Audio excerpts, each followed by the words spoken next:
সকলকে নয় দিগন্তে স্বাগত জানাচ্ছি। এই মুহূর্তে লকডাউনের খবরাখবর জানাতে আমি নারায়ণগঞ্জ থেকে যুক্ত হয়েছি। এই মুহূর্তে নারায়ণগঞ্জের গোল চত্বরে অবস্থান করছি। আপনাদের একটু শুরুতে দেখাতে চাচ্ছি নারায়ণগঞ্জের যে প্রতিদিনকার যে চিত্র নারায়ণগঞ্জের, সেই চিত্র কিন্তু এখনও দেখা যাচ্ছে।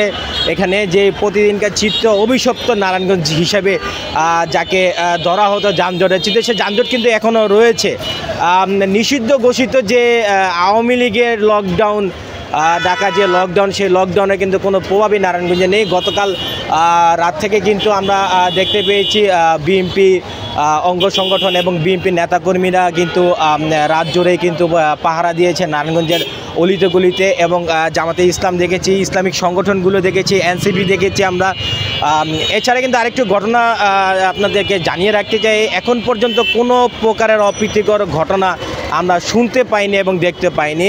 সেই সাথে কিন্তু নারায়ণগঞ্জের সিদ্ধিরগঞ্জে গতকাল গভীর রাতে যাত্রী বেশে একজন সিএনজি চালক হয়ে কিন্তু সিএনজিতে আগুন ধরিয়ে দেয়। এছাড়া নারায়ণগঞ্জে কোনো অপ্রীতিকর ঘটনা, কোনো খবর পাওয়া যায়নি ইতিমধ্যে। আর নারায়ণগঞ্জ থেকে যে পণ্য সারা বাংলাদেশে রপ্তানি হয় বা সেখানে নিয়ে যাওয়া হয়, সেই নিতাইগঞ্জের এরিয়া থেকেও কিন্তু Narayanganj truck tank lorry cover van শ্রমিক ইউনিয়নের সাধারণ সম্পাদক সাব্বির আহমেদ শহীদের নেতৃত্বে এবং সদর থানা যুব দলের নেতা বাপ্পির নেতৃত্বে কিন্তু মহড়া দেওয়া হয়েছে, এবং শ্রমিকরা রয়েছে সারা বাংলাদেশে, তারা পণ্য ডেলিভারি করতে যায়, তাদেরকে কিন্তু আশ্বস্ত করা হয়েছে বিধায় কিন্তু এখন থেকে কিন্তু আমরা দেখেছি ভোর থেকে কিন্তু তারা তাদের পণ্য নিয়ে কিন্তু বাংলাদেশের বিভিন্ন স্থানে কিন্তু তারা ছুটে চলেছেন।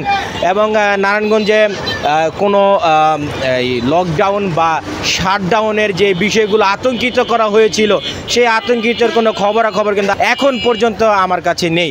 এ ছিল নারায়ণগঞ্জ থেকে লকডাউনের সর্বশেষ।